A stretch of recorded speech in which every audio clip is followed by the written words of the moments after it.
नमस्कार विद्यार्थियों, तो आपका अगली क्लास में स्वागत है। इस क्लास में हम समझेंगे एक नए टॉपिक को जिनसे सवाल आने की संभावना बहुत ज़्यादा है। डायरेक्टली नहीं, लेकिन जोड़ करके सवाल यूपीएससी आपसे पूछ सकती है, क्योंकि यूपीएससी करती क्या है कि कई सारे स्टेटमेंट में आपको फंसाती है। ठीक है, तो उनसे जुड़ी हुई जो अन्य सारे मुद्दे हैं उन सबको आपको डिस्कस करना होता है, तो उनसे सवाल जो है पूछे जाते हैं।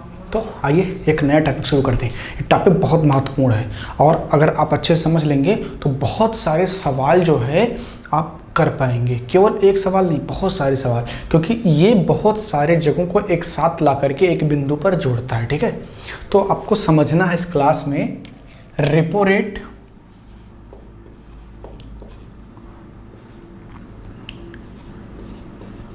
और रिवर्स रेपो रेट।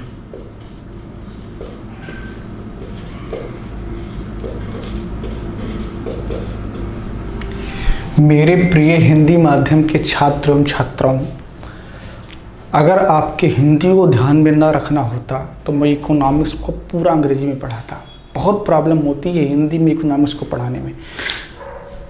अब ये किसी भाषा के साथ जो है कह सकते हैं कि एक भेदभाव का हो सकता है रूप, लेकिन चूंकि जो उसकी टर्मिनोलॉजी है वो अधिकतर टर्मिनोलॉजी इंग्लिश में है, क्योंकि अभी जो इकोनॉमी है वो वेस्टर्न जो पूरा मॉडल है इकोनॉमी का, हो चाहे अमेरिका का हो या यूरोप का हो, उसने ही पूरी दुनिया को प्रभावित किया, क्योंकि वो साम्राज्यवादी थे, वो वहाँ से निकले और पूरी दुनिया पर वो पहुँचे।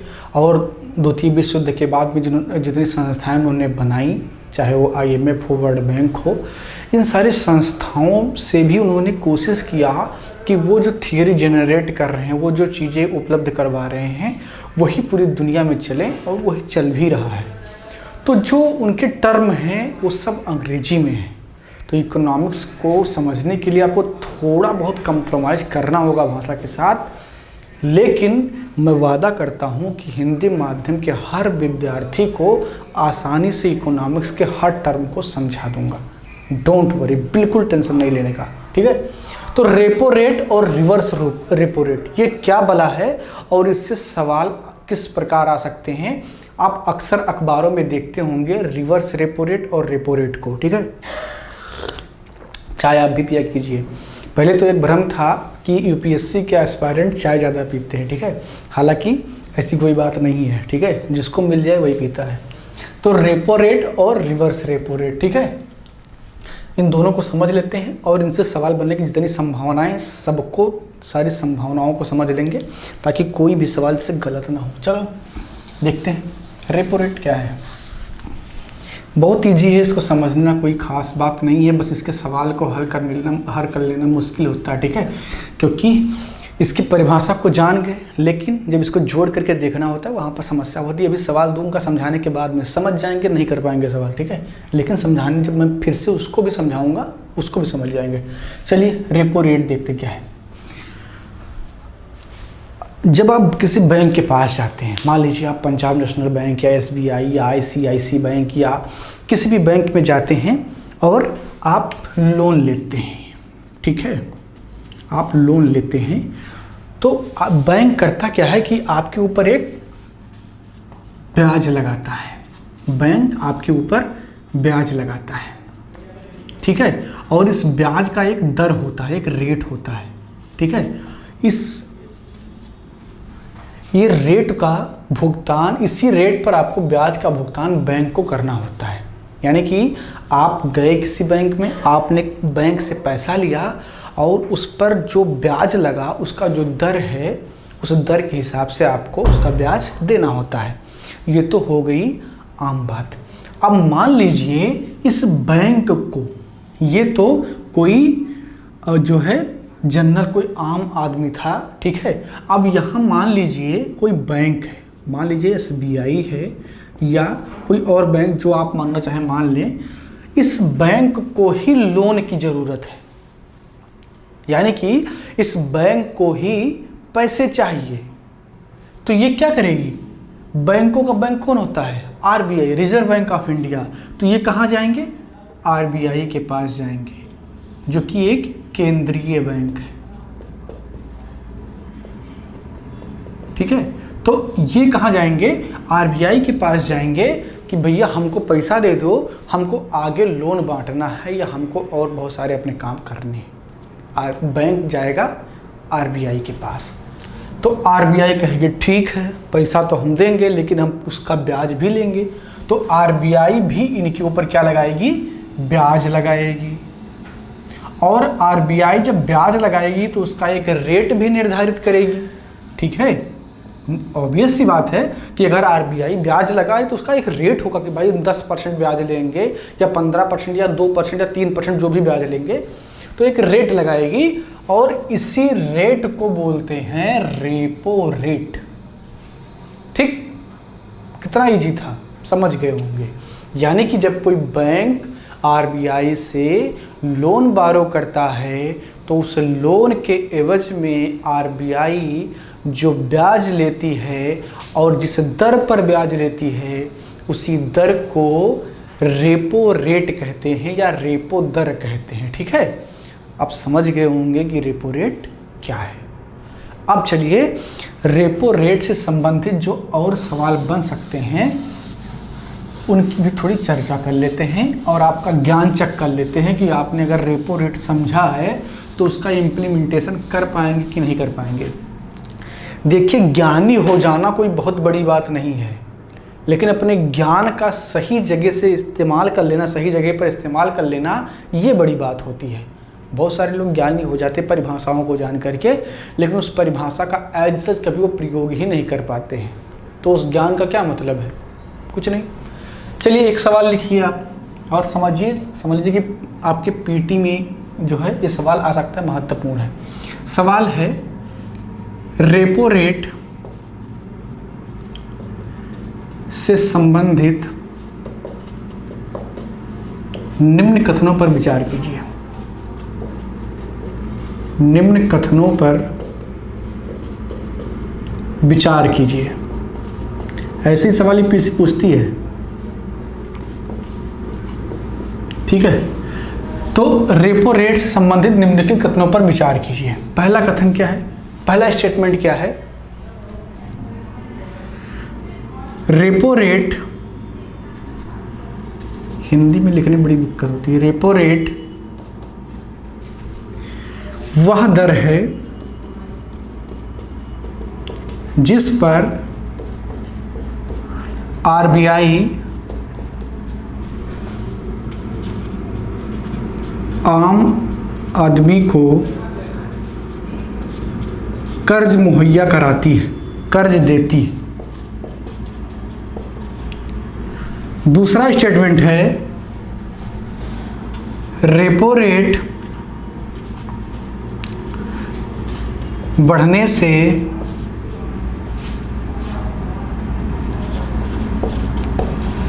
मुद्रास्फीति बढ़ जाती है।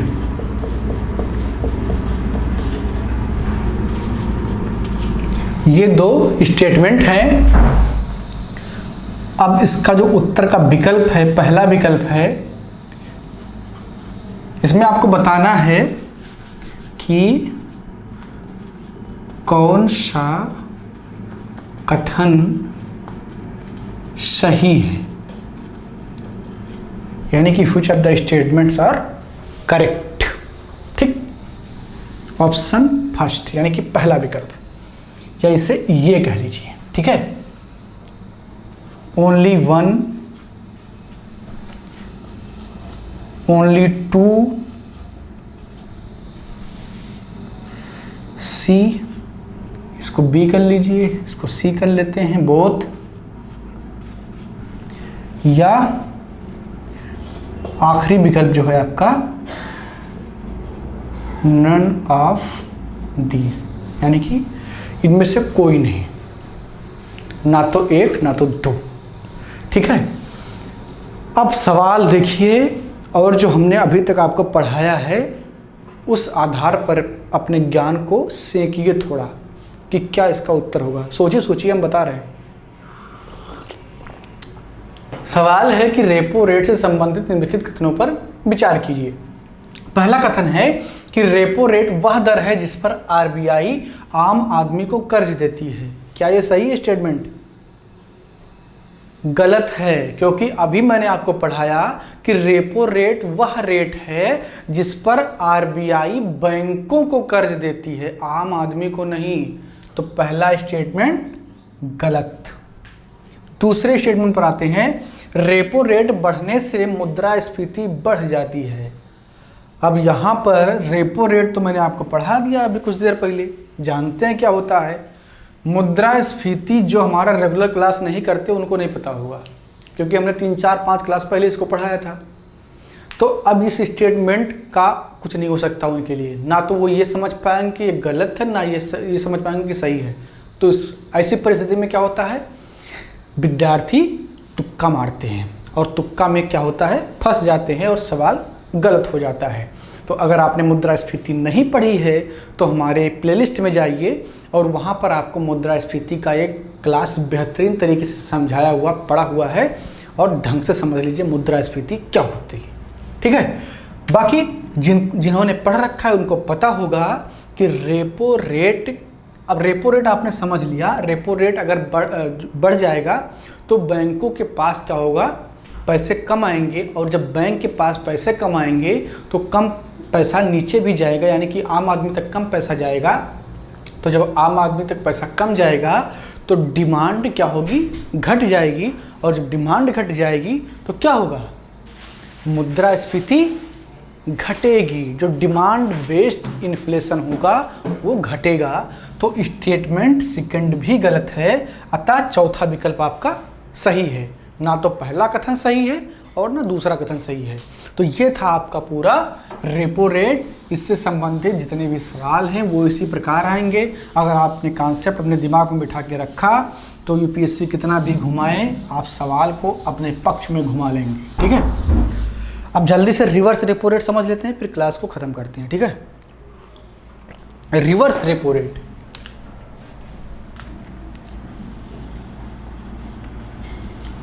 रिवर्स रेपो रेट ये क्या होता है? अभी तक आपने देखा कि आरबीआई जो है बैंकों को लोन दे रही है। ठीक है, अब मान लीजिए कि आरबीआई को लोन की ज़रूरत पड़ जाए। ठीक है, आरबीआई को भी लोन की ज़रूरत पड़ सकती है। ठीक है, और आरबीआई किसके लिए काम करती है? सेंट्रल गवर्नमेंट के लिए। ठीक है, तो सेंट्रल गवर्नमेंट को मान लीजिए कि पैसे की ज़रूरत है, तो वो आरबीआई से कहेगी कि ऐसा है, आप छोटे जो आपके बैंक हैं जो नीचे आपके काम करते हैं उनसे पैसा लीजिए, मेरे लिए, मुझे काम है उस पैसे का। तो आरबीआई करेगी क्या कि बैंकों से पैसा लेगी शॉर्ट टर्म के लिए, छोटे समय के लिए। तो जब कोई बैंक, ठीक है, आरबीआई को लोन देता है, स्टेटमेंट को ध्यान से सुनिएगा नहीं तो गड़बड़ हो जाएगा। जब कोई बैंक आरबीआई को लोन देता है तो बैंक भी कहेगा कि बड़े साहब, जब पिछली बार आपने हमको लोन दिया था और उस पर ब्याज लगाया था तो हम भी ब्याज लगाएंगे। तो जब आरबीआई ने बैंक को लोन दिया था तो एक ब्याज लगाया था और उसका एक दर निर्धारित किया था जिसको हमने रेपो रेट कहा था। रेपो रेट के बारे में हमने पढ़ा था अभी कुछ देर पहले। अब जो है बैंक किसको लोन दे रहा है? उल्टे आरबीआई को दे रहा है, यानी कि बड़े साहब को दे रहा है। तो कह रहा है कि साहब हम भी ब्याज लगाएंगे, और ये भी ब्याज लगाते हैं, और जिस दर से ब्याज लगाते हैं उसी दर को रिवर्स रेपो रेट कहा जाता है। यानी कि जब कोई बैंक आरबीआई को लोन देता है तो जिस ब्याज दर पर देता है उसी दर को रिवर्स रेपो रेट कहते हैं। तो ये था आपका रिवर्स रेपो रेट। सवाल इस बार आने की संभावना बहुत ज़्यादा है, क्योंकि रिवर्स रेपो रेट और रेपो रेट दोनों चर्चा में थे, और चूंकि इनका जो संबंध है वो सीधे सीधे इकोनॉमिक्स से होता है, इन्फ्लेशन से होता है, स्टैगफ्लेशन से होता है, जो कि अभी इंडियन इकोनॉमी में काफ़ी डिबेटेबल मुद्दे हैं। ठीक है, तो यूपीएससी संभवतः इसे सवाल बना सकती है, इसीलिए मैंने इसको रखा, सेलेक्ट किया आपको पढ़ाने के लिए। ठीक है, चूँकि अभी इकोनॉमिक्स की प्रॉपर क्लास आपको ओनली यूपीएससी पर नहीं मिली है और मिल भी नहीं सकती है पीटी से पहले, क्योंकि समय की बाध्यता है और समय बहुत कम है। जब पीटी हो जाएगा उसके बाद हम प्रॉपर क्लास उसका शुरू करेंगे, बेसिक से एनसीईआरटी से लेकर के और पूरा जो पूरी चीज़ें उसको समझेंगे। लेकिन अभी के लिए जो परीक्षा आपकी होने वाली है उसमें जो महत्वपूर्ण टॉपिक हैं उसकी हम चर्चा कर दे रहे हैं, ठीक है। तो मिलते हैं अगली क्लास में, और अगली क्लास में हम आपको कुछ नए टॉपिक पढ़ाएंगे जो कि बहुत महत्वपूर्ण है परीक्षा के दृष्टिकोण से, ठीक है। तो इस क्लास में इतना ही। क्लास को लाइक कीजिए, शेयर कीजिए और अपनी राय कमेंट बॉक्स में भी ज़रूर दीजिए।